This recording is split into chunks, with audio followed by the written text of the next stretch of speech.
ओम खड्गं चक्रगदे सुजाप परिघां शूलं मुशुण्डिं शिरा शंखं सन्ददधिं करैस्त्रिनयनां सर्वाङ्गभूषावृतां नीलास्मद्युतिमासपाददशकां सेवे महाकालिकां यामास्तौ स्वपिते हरौ कमलजो हन्तुं मधुं कैटभं सर्वमङ्गलमाङ्गल्ये शिवे सर्वार्थसाधिके शरण्ये त्र्यंबके गौरी नारायणी नमोस्तुते। नमस्कार, स्वागत है आपका आचार्य वाणी में। मैं आचार्य डॉक्टर विक्रमादित्य आपके साथ हूँ और आज हम बात करने जा रहे हैं मेष राशि वालों की। मेष राशि वालों के लिए इस 4 तारीख का दिन मंगलवार का अवसर है। ग्रह परिवर्तन का योग बनाते दिखाई दे रहे हैं और ये परिवर्तन बहुत खास रहेगा। चंद्रमा परिवर्तित होकर आपकी राशि में प्रवेश कर चुके हैं रात्रि में। बृहस्पति इस दिन मार्गी होने जा रहे हैं। इस विशेष तौर पर ग्रह नक्षत्रों के दृष्टिकोण से यदि हम समझें तो ऐसा बहुत सुंदर तिथि है। भानु सप्तमी की तिथि है, सूर्य का जन्म दिवस है। देखिए, आपको लोगों को पता ही नहीं होता है कि हमारे यहाँ चंद्रमा का जन्म दिवस, सूर्य का जन्म दिवस, मंगल का जन्म दिवस, इन सब ग्रहों की उत्पत्ति कब हुई, कैसे हुई, ये तक वर्णित किया गया है। तो शास्त्र में वर्णित है भानु सप्तमी, माघ मास की सप्तमी के दिन सूर्य ने अनादिकाल में इस दिन से प्रकाश देना आरंभ किया था।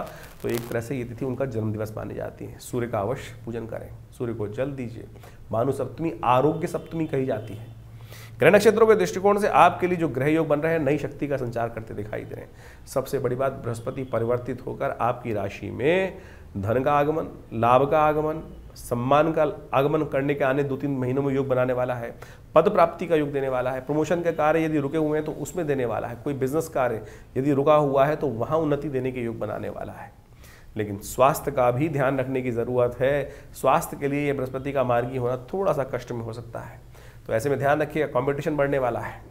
आपके लिए ग्रह योग दिखाई दे रहे हैं तो बहुत तेज गति से कार्य होंगे, लेकिन थोड़ी ये परिवर्तन का समय है, बहुत तेज गति से कार्य करने के योग बनने वाले हैं इस 2025 में। ऐसे में आपको बहुत चीज़ों को अच्छे से एनालाइज कर लेना चाहिए, समझ लेना चाहिए चीज़ों को, ग्रहों का क्या योग आपके लिए बनने वाला है। और उसके लिए नक्षत्र इत्यादि समझते हुए, दशाओं को समझते हुए आपकी मूल जन्मपत्री की विवेचना भी आपको सही रूप से करा लेनी चाहिए। क्योंकि 2025 यदि हम मेष राशि वालों के हिसाब से बात करें तो बहुत इंपॉर्टेंट वर्ष है। और इस दिन खासतौर पर हमने इस शुभ तिथि को समझते हुए विवेकानंद योगाश्रम में सुंदरकांड का पाठ, गुप्त नवरात्रि के दुर्गा सप्तशती का यज्ञ, बहुत सारे कार्यक्रम रखे हुए हैं। आप समय जानकर उसमें भाग ले सकते हैं। लाभ का रास्ता आपके लिए सुंदर रहेगा। एक बात और ध्यान रखें, 3 और 4 तारीख को रेवती और अश्विनी नक्षत्र विद्यमान रहेंगे। तो उसमें गंडमूल के नक्षत्र में जो जन्म लेगा बच्चा, उनके लिए मूल शांति अवश्य करानी चाहिए उनके माता पिता को। 5 तारीख का दिन बुधवार का अवसर, अष्टमी तिथि विद्यमान है। और इस दिन ग्रह नक्षत्रों के दृष्टिकोण से यदि हम बात करें तो गुप्त नवरात्र की अष्टमी का योग है। देखिए, आपकी राशि के दृष्टिकोण से योग बहुत सुंदर बना हुआ है। एनर्जी बहुत अच्छी है और आगे बढ़ने की स्थिति है। और बहुत सारी चीज़ों में जो उत्साह की आवश्यकता है वो पूरी तरह से आपकी राशि में व्याप्त होकर बैठे हुए हैं। कई ग्रह बहुत सुंदर योग बना रहे हैं। लेकिन बुध और सूर्य की युति जिस प्रकार से बनी हुई है, बुध वहाँ थोड़े शक्तिहीन हो गए हैं, क्योंकि वो आपकी चीज़ों को मैनेज करने में दिक्कत रहेंगे। तो बुध को थोड़ी शक्ति दीजिए, वो आपके लिए बहुत ज़रूरी है। और हो सके तो हरी चीज़ों का दान, गणेश जी का स्तवन, भगवती गौरी का स्तवन करें। अष्टमी है और हमने विवेकानंद योगाश्रम में 9 दिनों में पूरा यज्ञ रखा ही हुआ है। तो हो सके तो आप भी उसमें अपने नाम से कम पूर्णाहुति में बैठने का प्रयास कर सकते हैं, जो कल अगले दिन पूर्णाहुति का योग बनने वाला है। 6 तारीख का दिवस, 2 ग्रह परिवर्तन की तरफ जा रहे हैं। उस दिन चंद्रमा उच्च के होकर बृहस्पति के साथ विराजमान होकर आने वाले 2-3 दिन के लिए आपके लिए बहुत सुंदर योग बनाएंगे। गुप्त नवरात्रि का इस दिन अंतिम दिवस है, नवमी का योग पड़ रहा है और ये आपके लिए कई अपॉर्चुनिटीज़ के रास्ते खुलते दिखाई दे रहा है। ये समय विशेष तौर पर परमात्मा से आशीर्वाद, भगवती से का आशीर्वाद, माता पिता का, गुरुजन का आशीर्वाद लेने का दिन दिखाई देता है। और जो कार्य बंद भी थे उनमें भी आप हिम्मत कर आगे बढ़ने का प्रयास करोगे तो सफलता प्राप्त करने के योग आपकी राशि के दृष्टिकोण से हमें अवश्य दिखाई देते हैं। देखिए, अवश्य आशीर्वाद का ही आपके कार्य कुंडली में योग बना हुआ है इस वक्त। इसलिए पुण्य कार्य कर आशीर्वाद का अकाउंट थोड़ा बढ़ाने का प्रयास कर लीजिए इन 2-3 दिनों में। यह आपके लिए बहुत कल्याणकारी साबित हो सकता है।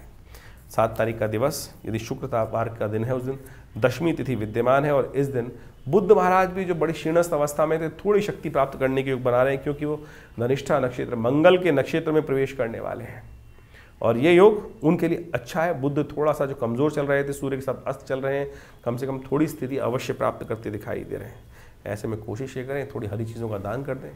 गौशाला में थोड़ा दान पुण्य करवाएं, हरा चारा इत्यादि, पालक इत्यादि ये भिजवा देंगे तो बुध को और शक्ति प्राप्त होगी। और एक बात और ध्यान रखें, बुध के लिए एक उपाय हम अवश्य बताते हैं।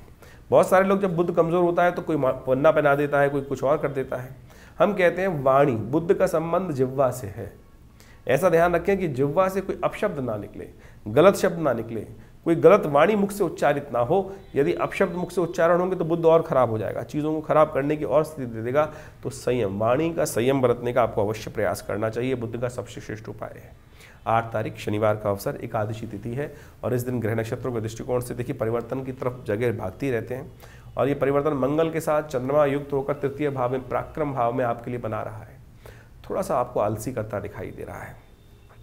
ग्रह नक्षत्र इस दिन इन दिनों चल रहे हैं कि थोड़ी सी प्रवृत्ति ऐसी हो गई है कि कर लेंगे काम वाली स्थिति, हाँ करेंगे, होगा, देखेंगे, करेंगे, ये स्थिति बन रही है। और यही कारण है जो अननेसेसरी कई लोगों में तो वजन बढ़ने की शिकायत भी बनती दिखाई देगी। देख लीजिएगा ये जो स्थिति ग्रह नक्षत्रों के योग बन रहा है कि इन दिनों ग्रह ऐसे चल रहे हैं कि वजन आपका किसी न किसी कारण से, आलस के कारण से बढ़ सकता है।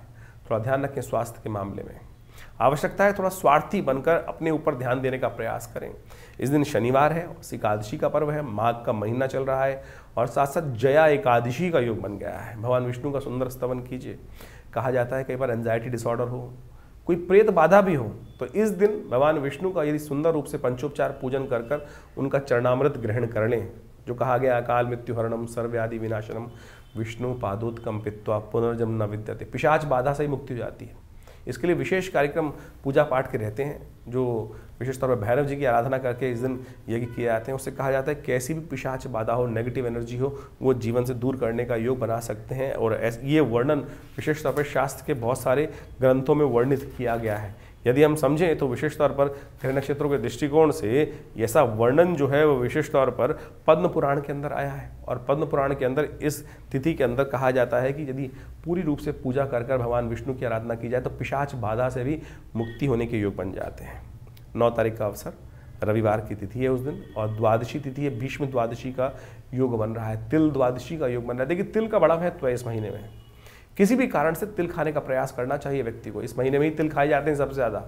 और ये तिल क्या होता है कि आपकी इम्यूनिटी को बढ़ाता है, हीमोग्लोबिन को बढ़ाता है, आरोग्यता प्रदान करने की योग बनाता है। तिल की उत्पत्ति भगवान विष्णु के जो है कहा जाता है कि स्किन से ही हुई है, उनकी त्वचा से, उनके पसीने से उत्पन्न हुआ है तिल।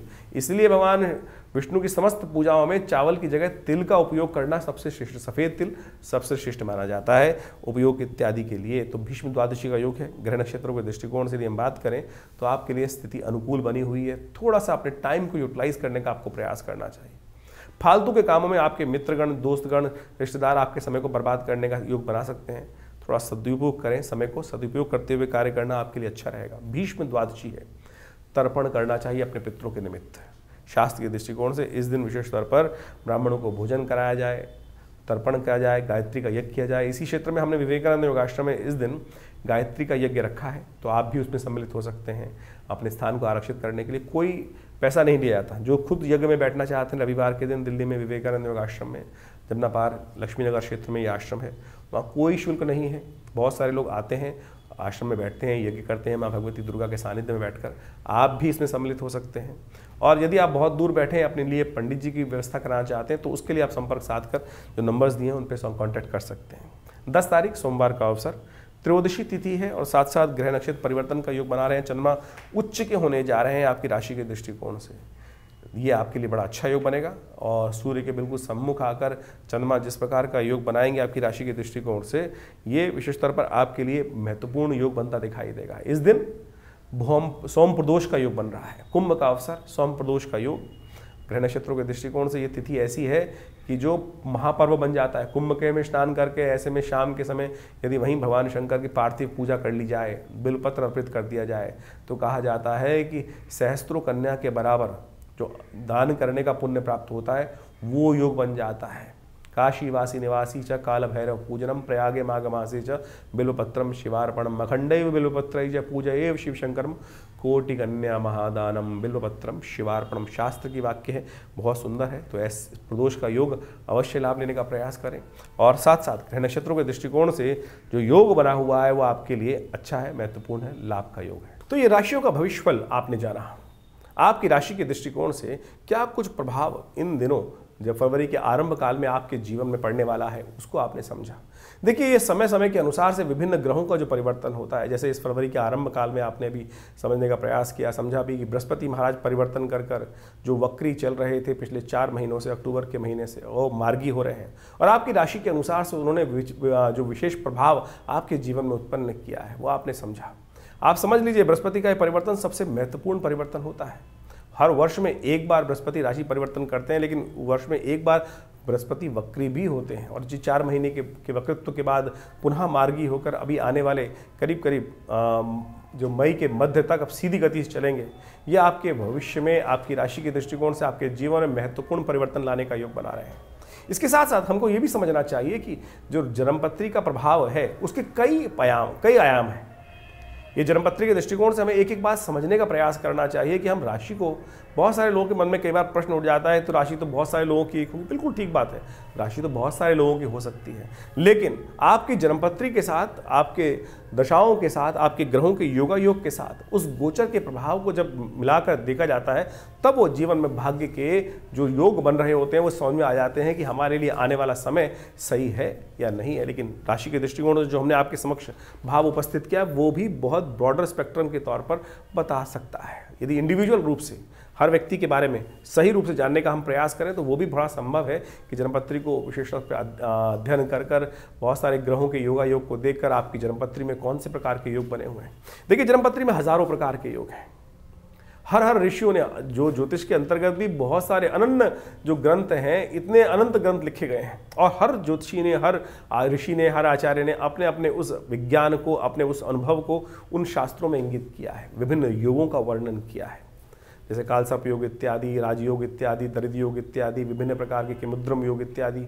इन सब का प्रभाव क्या पड़ रहा है, कब पड़ने वाला है। अब किसी व्यक्ति की कुंडली में राजयोग है, लेकिन वो कब फलीभूत होगा, कौन से योग हैं जो उन राजयोगों को काट रहे हैं। देखिए, आप कंप्यूटर से जन्मपत्री कई बार निकालते हैं तो उसके अंदर बहुत सारी डिटेल लिख के आती है कि इस प्रकार का राजयोग है, इस प्रकार का राजयोग है, इस प्रकार का राजयोग है, लेकिन उसके साथ साथ कुछ अशुभ योग भी होते हैं। उन प्लस माइनस कर उन चीज़ों का अध्ययन करने की आवश्यकता है। फिर दशाएं कौन सी चल रही हैं, दशाओं के अंतर्गत जिसकी दशा चल रही है उससे वो दशेश जो है वो कहाँ बैठा है, किस प्रकार के योग बना रहा है। ऐसा नहीं है कि बृहस्पति जो दशाएं तो 9 ग्रहों की दशाएं हैं वो कहीं ना कहीं घूम के आएंगी। बृहस्पति की 16 साल की, शनि की 19 साल की, शुक्र की 20 साल की, ये दशाएं तो घूम के वही हर व्यक्ति पर आ रही हैं, लेकिन उन ग्रहों की अवस्था क्या है आपकी जन्मपत्री में, उन सब चीज़ों को देखकर, उन विशेष तौर पर विज्ञान का अध्ययन कर उस समझ को, भविष्य को देखा जा सकता है कि क्या कुछ योग हमारे जीवन में बनने वाले हैं। हम लोग व्यवसाय कर लेते हैं बहुत सारे, क्या वो व्यवसाय हमारे लिए उपयुक्त है? हर व्यक्ति के लिए हर लाइन उपयुक्त नहीं होती है, इस बात को हमें समझना चाहिए। क्या होता था, जाना था हमको किसी और दिशा में जो सफलता मिलनी थी, लेकिन हम जा रहे हैं उल्टी दिशा में और फिर जीवन पर्यंत घूम घाम के अंत में भटकते हुए आते हैं सही दिशा में और जीवन निकल जाता है बहुत लंबा और फिर पता चलता है अरे पहले से ही इस दिशा में इस कार्य को कर लेते तो बहुत सुंदर हो जाता। ये विषय जन्मपत्री का है। बाल्यकाल में ही जब हम जन्मपत्री देखते हैं ज्योतिषीगण तो बच्चे को बताते हैं, माता पिता को बताते हैं कि इसको इस दिशा में डालना। गौतम बुद्ध की कथा आपने सुनी होगी। गौतम बुद्ध के संबंध में जब ज्योतिषीगणों ने उनकी जन्मपत्री को देखा तो बताया उनके पिता को कि ये बच्चा सन्यासी बन सकता है। पिता ने लाख प्रयास किया कि बच्चे को उस तरफ ना डाला जाए, बांध के रख दिया गया, बिल्कुल जो ऐसे किसी व्यक्ति को, साधु व्यक्ति को उनके जीवन में लाने का प्रयास ही नहीं किया गया। लेकिन फिर भी जब काल आया, समय आया, वो व्यक्ति बदल गया। तो इसी प्रकार से आपके जीवन में कौन से योग हैं, किस प्रकार से आपको लाभ प्राप्ति के योग बनने हैं, कब आपको सफलता प्राप्त करने के योग बनने हैं, वो यदि आप समझ लें आपकी जन्मपत्री के अनुसार से, तो आप अपने जीवन में परिवर्तन का मार्ग बहुत जल्दी से प्राप्त कर सकते हैं। नहीं तो भटकते रहेंगे। देखिए, सुर दुर्लभ मानुष तन पावा, 84 लाख योनियों में भटकने के बाद इस मनुष्य जन्म को प्राप्त किया है। और फिर इसमें भी यदि अज्ञानता से कार्य करेंगे तो अज्ञानता से कार्य करने से क्या होगा कि वो जीवन में सफलता नहीं मिल पाएगी। अज्ञानता को दूर करें, ज्योतिष विज्ञान का विषय है। आज नासा भी, बाहर के विदेशी वैज्ञानिक भी हमारी उन काल गणनाओं को, ज्योतिष के पंचांग को सत्य मानते हैं। सोचे तो हमारी कई बार लोग भ्रांति उत्पन्न करने के लिए बहुत सारी बातें उत्पन्न कर देते हैं, मनोमस्तिष्क में डाल देते हैं, अरे कुछ नहीं होता है। बहुत कुछ होता है, हमने देखा प्रत्यक्ष भाव से। आज भी देखते हैं, नृत्यपति देखते हैं कि बहुत सारे लोग आते हैं और वो योगा योग जो है प्रत्यक्ष अकाट्य भाव से जीवन में घटित हो रहे होते हैं। तो इसको समझने की आवश्यकता है। सिद्धांत गलत नहीं है, जो सिद्धांत पे काम करने वाले लोग हैं, तथाकथित हैं, अज्ञानी हो सकते हैं, वो मेरे ज्ञान में फ़र्क हो सकता है, लेकिन विज्ञान बिल्कुल ठीक ठाक है, बढ़िया है। तो इस बात को सैद्धांतिक तौर पर समझते हुए हमें कार्य करने की आवश्यकता है। तो आप जन्मपत्री के संबंध में पूरी डिटेल, इस सब संबंध में आश्रम में जो कार्य होते हैं उनमें आप अच्छे से जुड़कर जान सकते हैं। अभी तो इन दिनों नवरात्रि, गुप्त नवरात्रि के यज्ञ चल रहे हैं जो 6 तारीख तक चलेंगे। आप उनमें भी, उन नवरात्रों में भी भाग लेकर अपने जो ग्रह गणनाओं के अनुसार से उपाय करने का प्रयास करते हैं। देखिए एक बात समझें, हम ग्रहों के उपाय करने की तरफ जाते हैं, उपाय बड़े टोटकों में फंस जाते हैं। उपाय तो परमात्मा का स्मरण ही है। हम रविवार को आश्रम पे बहुत बड़ा विशाल यज्ञ करते हैं, समय समय पर सुंदरकांड, अनेक प्रकार के भजन कथाओं का आयोजन होता ही रहता है। निवारण वही है। हम छोटे छोटे टोटकों में या कुछ नगों में फंस जाते हैं और उनको निवारण करने की तरफ जाते हैं। भारतीय संस्कृति में सबसे श्रेष्ठ कार्य कहा गया यज्ञो वही श्रेष्ठतम कर्म। और हमारे आश्रम पे नित्यपति करीब पिछले 60 सालों से नित्यपति 8 घंटे यज्ञ चलता ही है। और हर रविवार को उस आश्रम में होने वाले उन यज्ञों में आप स्वयं भाग ले सकते हैं और हमारी तरफ से कोई शुल्क नहीं लगता उन यज्ञ इत्यादि में भाग लेने के लिए। नवरात्र का यज्ञ रहेगा, उसमें भी आप स्वयं आके बैठें। और अभी शिवरात्रि का कार्यक्रम बहुत बड़ा आने वाला है और उन सब में भी विभिन्न प्रकार के कार्यक्रम समय समय पर रहेंगे। तो आश्रम के साथ जुड़कर आप बहुत सारे अपने प्रश्नों का निवारण भी कर सकते हैं। हाँ, आपको कोई प्रश्न करना है और आपको लग रहा है फ़ोन नहीं मिल रहा है तो चिंता ना करें, इन नंबर्स पर आप व्हाट्सअप भेज सकते हैं, अपने प्रश्न को लिख के भेज सकते हैं। बहुत सारे लोग भेज रहे हैं और उनको समय के अनुसार से अवश्य जवाब भी देने का प्रयास करते हैं। तो आप भी इन नंबर्स को नोट कर लीजिए, अपने प्रश्नों को इन व्हाट्सअप के माध्यम से भी भेज सकते हैं हमारे पास। हम अवश्य प्रयास करेंगे जल्दी जल्दी आपके प्रश्नों का समाधान आप तक पहुँचाएँ।